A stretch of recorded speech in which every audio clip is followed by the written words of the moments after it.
Joint session میں آپ کو خوش آمدید. میں ہوں شجیہ نیازی. ناظرین, آج مریم نواز وزیر اعلیٰ پنجاب جبکہ سید مراد علی شاہ وزیر اعلیٰ سندھ منتخب ہو گئے. دونوں وزرائے اعلیٰ کے لیے چیلنجز کیا ہوں گے؟ کیا سنی اتحاد کونسل کے اراکین کو وزیر اعلیٰ پنجاب کے الیکشن کا بائیکاٹ کرنا چاہیے تھا؟ کیا مریم نواز کی آج کی تقریر سے پنجاب میں مفاہمت کے عمل کا آغاز ہوگا؟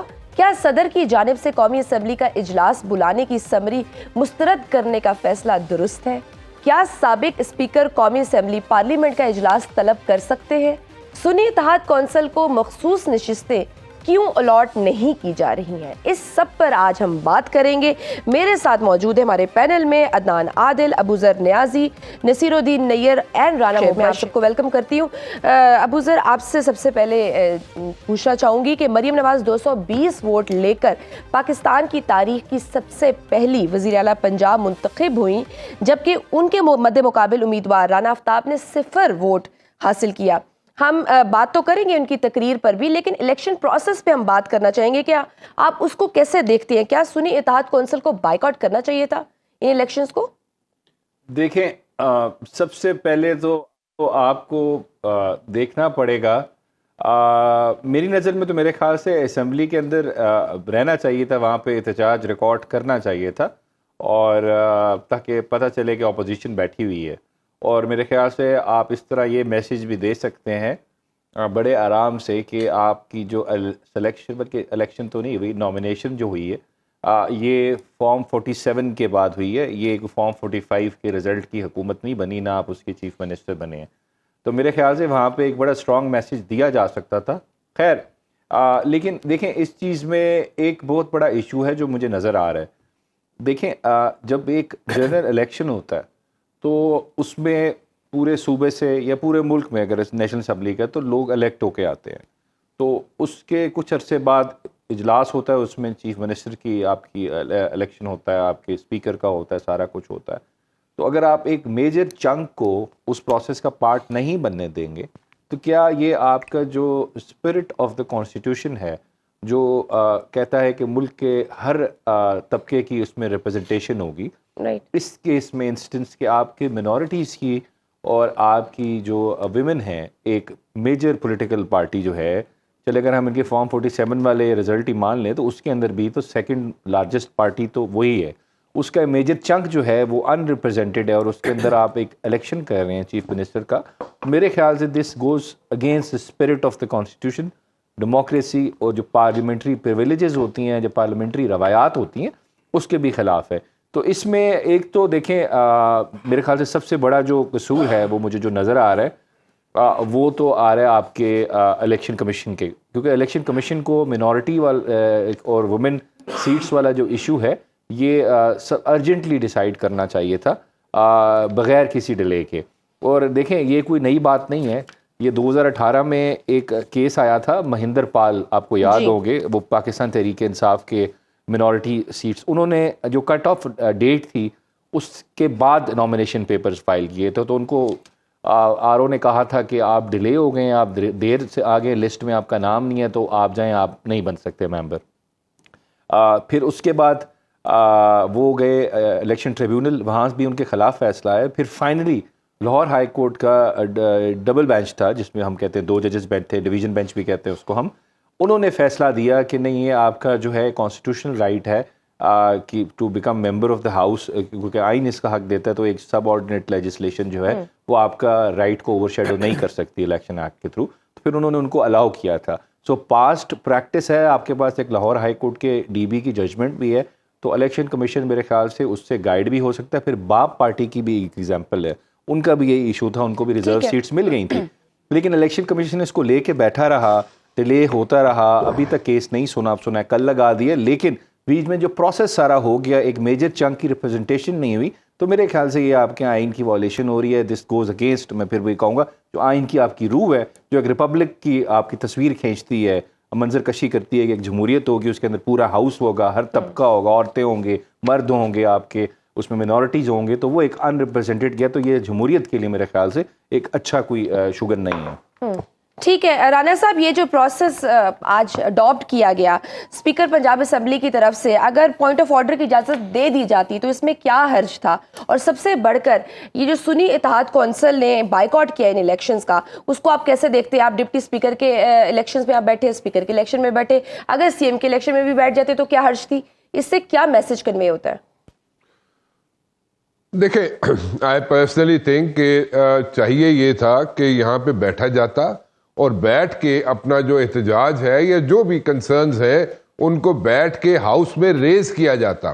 ناؤ دا ایشو از کہ یہ جو طریقہ ہے نا کہ یہاں سے اپنی فیلڈ یا اپنا گراؤنڈ چھوڑ کے چلے جانا، پاسٹ میں بھی ہم نے دیکھا ہے غلط ہوا ہے یہ، اور پاسٹ میں بھی ایسا نہیں ہونا چاہیے تھا. شروع سے لے کے آج تک اگر دیکھا جائے، دیکھیں نو کانفیڈنس ہوتی ہے، نیشنل اسمبلی میں بیٹھنا چاہیے تھا. جب 17 سیٹوں کے ساتھ بے نظیر بھٹو بیٹھ سکتی ہیں تو یہ کیوں نہیں بیٹھ سکتے تھے؟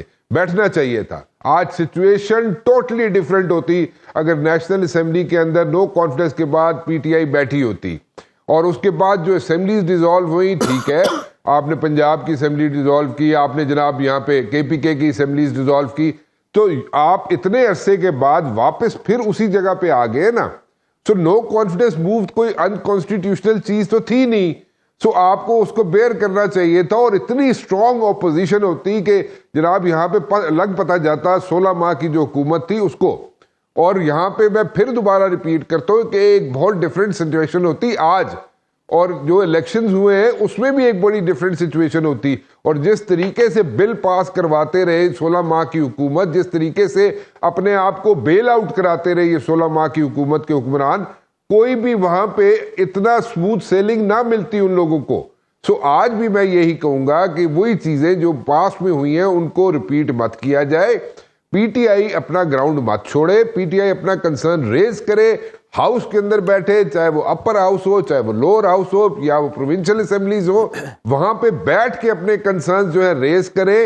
اور کیونکہ وہی جگہ ایسی ہے جہاں پہ ان کو مائلیج ملے گا، اور اسی مائلیج سے ساری دنیا میں یا سارے ملک میں آپ اپنا کیس لڑ سکیں گے.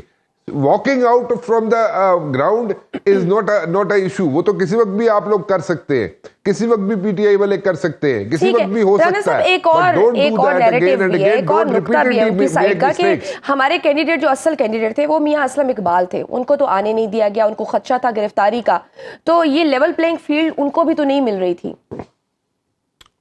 دیکھیں بالکل ٹھیک ہے، آپ بالکل کنسرن ان کا ٹھیک ہے پی ٹی آئی کا، اس پہ کوئی شک نہیں ہے. بٹ دین اگین آپ نے اس کا بیک اپ پلان بھی رکھا ہوا تھا نا. رانا صاحب کو آپ نے رکھا، جب رانا صاحب کو آپ نے رکھا ہے تو آپ وہاں پہ گراؤنڈ مت چھوڑیں. میرا صرف کنسرن یہ ہے گراؤنڈ مت چھوڑیں. ہم نے بھی گراؤنڈ جو ہے جب بھی چھوڑا ہے پی ٹی آئی نے وہ غلط ہوا ہے. وہ اس گراؤنڈ پہ رہیں، اس پچ پر رہیں، اور اس پچ پر رہ کر اپنے کنسرنز ریز کریں. اس پچ کے رہ کے اندر جو کنسرنز ریز کیے جائیں گے اس کا بڑا امپیکٹ ہوگا. کیونکہ باہر اگر واک آؤٹ کر کے جانے سے تو کس نے دیکھا ہے باہر جا کے کیا ہوگا؟ بس یہی ایک خبر بنے گی نا کہ باہر چلے گئے، واک آؤٹ کر دیا. کہ ہر صورت ان کو فلور پہ ہونا چاہیے، فلور پہ رہ کے اپنا آبجیکشن اپنا. بالکل ٹھیک. ایک ایگزامپل دیکھ لیں، کل حافظ فرد صاحب نے اسپیچ کی تھی تو وہ اتنی ہٹ کی ہے، جا کے آپ نے دیکھا ہوگا، وہ انہوں نے بیلجیم والے بابا جی کی سٹوری سنائی، سارا کچھ کیا. تو دیٹ مینز وہ ہٹ کرتی ہے اور آپ کی پریزنس ضروری ہے، وہ میرے فلور پہ ہونا ضروری ہے. عدنان عادل سے مریم نواز نے اپنی پہلی تقریر میں کہا کہ میرے دل میں کسی کے لیے کوئی انتقام نہیں ہے، جن لوگوں نے ووٹ نہیں دیا میں ان کی بھی وزیر اعلیٰ پنجاب ہوں، سب کے ساتھ مل کر کام کرنا چاہتی ہوں. کیا مریم نواز کی آج کی تقریر سے پنجاب میں مفاہمت کا عمل سٹارٹ ہو گیا؟ یہ بات ٹھیک ہے، جن لوگوں نے ووٹ نہیں دیا ان کی وزیر اعلیٰ ہی ہیں، وہ سب کی ہے. وہ انہوں نے کہا میں 12 کروڑ کی وزیر اعلیٰ ہوں. Action speak louder than word. کیا آپ کو یہ آپٹکس لگتے ہیں؟ ریالٹی میں بھی ہوگا کچھ؟ آپٹکس فی الحال تو آپٹکس ہی ہیں. دیکھیں جب وہ عمل ہوگا تو پتہ چلے گا کہ وہ کیا کرتی ہیں. کیونکہ بہت سے جو پی ٹی آئی کے لوگ ہیں جو اب دیکھیں میاں اسلم اقبال تو حلف بھی نہیں لے سکے. ان کو پولیس اتنی زیادہ نفری لگا دی گئی تھی کہ وہ داخل ہی نہ ہو سکیں، اور اسپیکر ان کے پروڈکشن آرڈر پھر ان کے رائٹس ڈیولپ ہو جائیں گے as a member of assembly. تو جو ان کا عمل ہے اس سے پتہ چلے گا. بہرحال انہوں نے باتیں تو بڑی خوش کن کی ہیں، ایسی کی ہیں کہ میں سب کی وزیر اعلیٰ ہوں. اور اب انہوں نے تو وعدے بھی کیے ہوئے ہیں 200 یونٹ بجلی مفت دینے کے. اس وقت سب سے بڑا لوگوں کا مسئلہ ہی پنجاب میں، پاکستان میں یہی ہے، بجلی اور گیس کے بلز تو امید ہے کہ وہ 200 یونٹ بجلی کے تو فوراً ہی مفت کر دیں گی. اور مجھے خوشی ہے کہ وہ کہہ رہی ہیں کہ ہم رمضان پیکج دیں گے، تو لوگوں کو اب رمضان پیکج بھی مل جائے گا، کرپشن فری ہو جائے گا، پٹواریوں کو اب رشوت نہیں دینی پڑے گی، تھانے میں لوگوں کو رشوت نہیں دینی پڑے گی. یہ تو بہت اچھی باتیں ہیں، اور اس سے پنجاب کے لوگ جو ہیں سکون کا سانس لیں گے، سکھ کا سانس لیں گے کہ انہیں بغیر رشوت کے پولیس سے اپنے کام ہو جایا کریں گے، بغیر رشوت دیے جو ہیں پٹوار سے کام ہو جایا کریں گے، اور پھر وائی فائی مفت ہو جائے گا، ایئر ایمبولینس آ جائے گی. اور میرا خیال ہے وہ ایئر ایمبولینس صرف امیر لوگوں کے لیے نہیں ہوگی، غریب لوگوں کے لیے بھی ہوگی، جو بیچارے کچی بستیوں میں دور دراز کے علاقوں میں رہتے ہیں. تو سب غریب لوگوں کو بہت خوشی کا اظہار کرنا چاہیے ان کے اعلانات سے. تو یہ لگتا ہے کہ وہ خدمت کا جذبہ حل ہو گیا نا، میرے خیال سے ان کی طرف سے موٹیویشن آئی ہوگی. جی، وہ خدمت کا جذبہ لے کر آئی ہیں. پہلی بس کمزوری ان کی یہ ہے کہ ان کی جو اسمبلی ہے اور جو ان کے ارکان ہیں ان کی اخلاقی ساکھ کمزور ہے. ایک جھرلو الیکشن کا جو تاثر ہے وہ ان کے سر پہ منڈلاتا رہے گا، کیونکہ بہت سے لوگ جو فارم 45 لیے گھوم رہے ہیں. آج بھی ایک سیمینار ہوا، اس میں مصطفیٰ نواز کھوکھر نے بھی یہ کہا، حتیٰ کہ نون لیگ کے سینیٹر مشاہد حسین نے بھی سوالات اٹھائے الیکشن کے اوپر. سب لوگ چاہے جماعت اسلامی کے ہوں، تحریک لبیک کے ہوں، چاہے وہ محمود خان اچکزئی ہوں، اختر مینگل ہوں، جاوید لطیف خود جو نون لیگ کے لیڈر ہیں وہ کہہ رہے ہیں کہ یہ 8 فروری کا نہیں 9 فروری کا الیکشن ہے، اس سے جیتے ہوئے لوگ ہیں. لیکن میں ان خوش نصیبوں میں شامل نہیں ہوں. اصل میں جو لوگ اس سے فائدہ نہیں اٹھا سکے اب وہ اپنی دل کی بھڑاس نکال رہے ہیں. تو ایک ایسا الیکشن ہوا ہے جس کی اخلاقی جو بنیاد ہے بہت کمزور ہے، اور اس میں ایک بالکل یہ تصور پایا جاتا ہے کہ ایک جھرلو قسم کا الیکشن تھا. بہرحال قانونی طور پہ تو وزیر اعلیٰ وہ بن گئی ہیں. اب ان کو اپنی لیجیٹیمیسی قائم کرنے کے لیے اور اپنا جواز بنانے کے لیے، اخلاقی جواز مضبوط بنانے کے لیے کچھ کرنا پڑے گا، کر کے دکھانا پڑے گا. اگر تو وہ کوئی اچھے کام کر لیتی ہیں، گورننس بہتر بنا لیتی ہیں، عوام کو سروس ڈیلیوری. اچھا عدنان عادل صاحب، آپ کی نظر میں سب سے بڑا چیلنج مریم نواز کے لیے کیا ہوگا پنجاب میں؟ یہ سارے ٹارگٹس تو انہوں نے بتا دیے، انہوں نے روڈ میپ تو بتا دیا، لیکن what do you think? Governance, مہنگائی، corruption, what would be the major challenge? دیکھیں اس وقت جو سب سے بڑا ایشو ہے وہ بے روزگاری ہے. بہت بڑے پیمانے، آپ کو پتہ ہے فیصل آباد سے وائپ آؤٹ ہو گئی نون لیگ، اسی لیے ہوئی کہ وہاں پر بے روزگاری، صنعتیں بند تھیں. تو یہ جو جب تک صنعت کا پہیہ نہیں چلے گا اور جب تک کاروبار فروغ نہیں پائیں گے، لوگوں کو روزگار، اور آپ کو پتہ ہے بجلی اور گیس کے بل میں لوگوں کی جو غریب آدمی ہے اس کی پوری تنخواہ گزر جاتی ہے. بالکل. پھر وہ ان کے گھر کے دوسرے لوگ کام کر رہے ہیں، ادھار مانگ رہے ہیں، امداد مانگ رہے ہیں لوگ. بہت برا حال ہے اس وقت، مہنگائی کی وجہ سے لوگ جو ہیں بالکل تباہ ہو چکے ہیں. تو چیلنج تو یہ ہے کہ وہ اب انہوں نے وعدہ کیا ہوا ہے 200 یونٹ بجلی کا، تو وہ دیں. اب چلو 100 ہی دے دیں یونٹ بجلی کے، آہستہ آہستہ پھر اس کو 200 تک لے جائیں. لیکن جو وعدہ کیا تھا وہ تو نبھائے نا. اب وہ پہلے تو انہوں نے نہیں کہا تھا کہ یہ IMF سے مشروط ہے، اب وہ ان کے کچھ لوگ کہہ رہے ہیں کہ یہ IMF کی منظوری سے مشروط ہے. لیکن جب آدمی کوئی بات کرے تو پھر اس کو نبھانا چاہیے.